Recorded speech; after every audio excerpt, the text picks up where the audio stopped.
สังว่าอุ้ยก็เขาเตะหน้าเฮือนเหย้านี่ค่ะเนาะ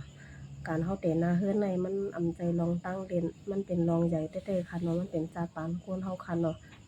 สังว่าเฮาหาเงินได้นำในเฮาหาไรเฮาเฮ็ดไรในเฮาอย่าไปไปก้อเดียวนะคะเนาะ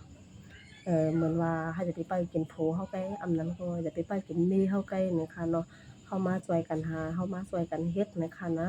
เฮาเฮ็ดไรก็เฮาเฮ็ดไรคั่นนั้นค่ะเนาะ เฮาก็ช่วยรายการก็ให้ช่วยกันนั่นเลยค่ะเพราะว่าเฮาไปกินข้าวในมื้อเฮาไปมีลูกไหมคะเนาะเฮาเตรียมหม้อให้การนำค่ะเพราะเฮาไปกินข้าว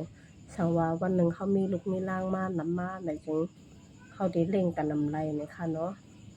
แล้วก็เขาก็เร็วกว่าที่คือหน้าเลยค่ะเนาะสังว่าวันหนึ่งเขามีตังเป็นกว่าเนี่ยเขาเฮ็ดการอำเป็นระยะเนี่ยเฮาสิได้ทุกค่านะคะเนาะ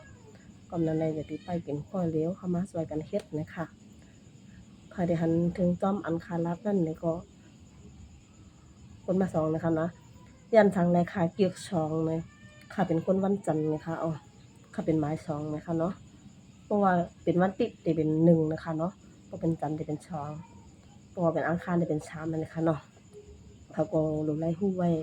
ไม้นำบัตรเจ้าเก่านะคะเนาะรู้วันเจ้าเก่าค่ะ